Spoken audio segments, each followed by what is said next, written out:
En Biomode, elle, est un outil d'utilisation en pratique clinique qui permet de mémoriser et de quantifier les données de l'examen clinique. La consultation n'est pas modifiée par l'utilisation de Biomode, ça ne prend pas plus de temps, mais c'est intégré comme l'examen clinique. C'est un plus. Et de façon à traiter très vite, parce que c'est ça qui va conditionner tout l'avenir.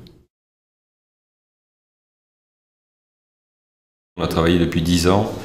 On était au tout début du projet sur ce très bel appareil. Je connais bien ce système, puisqu'on nous l'a présenté il y a quelque temps. On a été intéressés et c'était intéressant que le docteur Dessès puisse faire cette expérimentation et une thèse quand même qui a été très appréciée. D'abord une très bonne répétabilité, c'est-à-dire quand on analyse à distance les examens faits, que ce soit par un examinateur ou un autre, on est avec des variations qui sont de l'ordre de epsilon. Alors ce qui est intéressant pour eux maintenant, c'est que cet enregistrement morphologique qu'on faisait à la main, qui était plus ou moins bien fait, et surtout pas du tout corrélé d'un examinateur à l'autre, alors que maintenant, avec le système Biomode, vous avez une reproductibilité qui est absolument parfaite.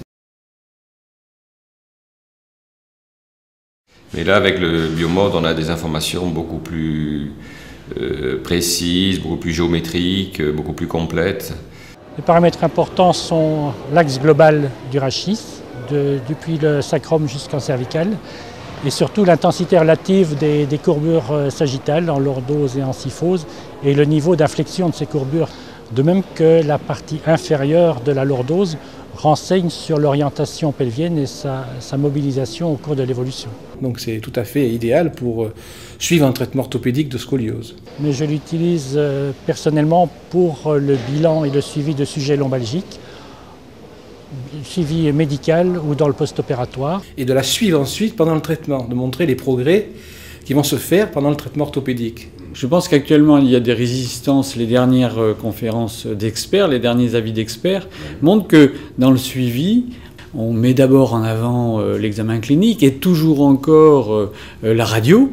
Et je pense que ce sont des résistances psychologiques. Jusqu'à présent, on a beaucoup raisonné avec l'évolution de l'angle de Cobb.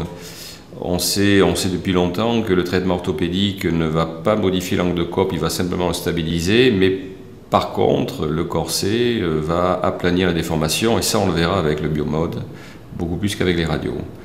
Donc pour nous c'est très important, c'est non invasif, et donc ce n'est pas dangereux, et en plus de ça, ça nous apporte beaucoup de renseignements. Alors maintenant, je fais une analyse Biomode, je regarde s'il y a des transformations favorables. Il m'arrive quand même assez fréquemment de ne pas demander de radio. Ce qui nous permet évidemment de diminuer considérablement les clichés que l'on faisait autrefois, quand j'ai commencé il y a 30 ans, on faisait facilement des clichés trimestriels. Et maintenant, finalement, on fait un cliché annuel à peu près. La perception de l'usage de Biomode a été excellente de la part à la fois des enfants, des jeunes filles et de leurs parents, car ils sont très sensibles à cette démarche qui vise à limiter le nombre de radiographies au strict minimum et à avoir une démarche clinique. L'irradiation est beaucoup moins importante et évidemment, il y a des études qui ont montré qu'il fallait protéger, la radioprotection, et qu'il fallait diminuer beaucoup les rayons X chez les jeunes en croissance.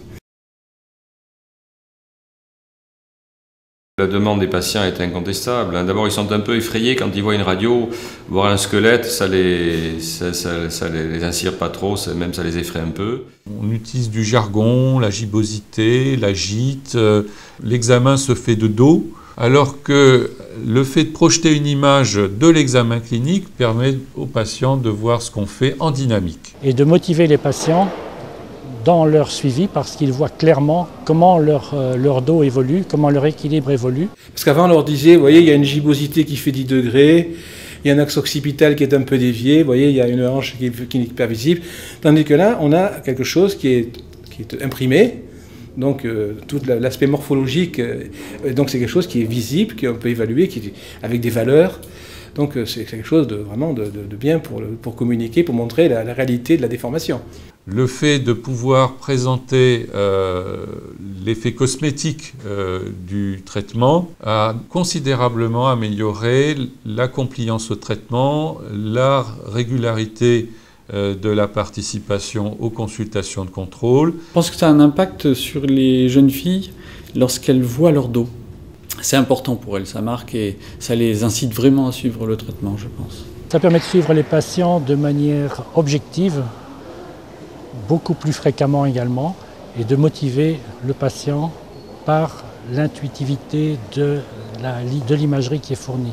C'est quelque chose qui intéresse les patients. Je l'ai vu puisqu'il y a certains confrères qui ont mis ça sur leur site. Ça interpelle beaucoup les gens qui sont prêts d'ailleurs en général à dire est-ce qu'il faut que j'y aille, qu'est-ce que ça change par rapport à votre prise en charge, tel endroit, cette machine, il y a une machine qui est utilisée, on m'en parle régulièrement. Non seulement les patients, mais aussi les kinés, qui sont bien conscients du bien fondé et de l'utilité de ces schémas et de ce suivi. Et bien souvent, les kinés demandent à avoir une copie de l'imagerie biomode. Ça va permettre de faire de la morphométrie beaucoup plus rapidement, analysable par plusieurs médecins sans avoir la lourdeur du recueil de données. C'est-à-dire que je crois que c'est quelque chose qui va se généraliser, parce qu'il y aura, si vous voulez, d'abord une possibilité de faire du dépistage sans radio, c'est quand même énorme. Je pense qu'au départ, il va falloir qu'il soit utilisé par des médecins, des praticiens qui s'occupent des déformations, donc les médecins rééducateurs, peut-être quelques rhumatologues, les chirurgiens, bien entendu, de la colonne vertébrale. Je pense que cette technologie est très intéressante parce qu'elle permettra des développements pour l'analyse dynamique du dos du patient. Alors je pense que c'est susceptible de devenir quelque chose de très important. Mais après, on peut imaginer que ce sera applicable à d'autres pathologies rachidien que les déformations, certainement. Donc là, ça va toucher énormément de spécialistes.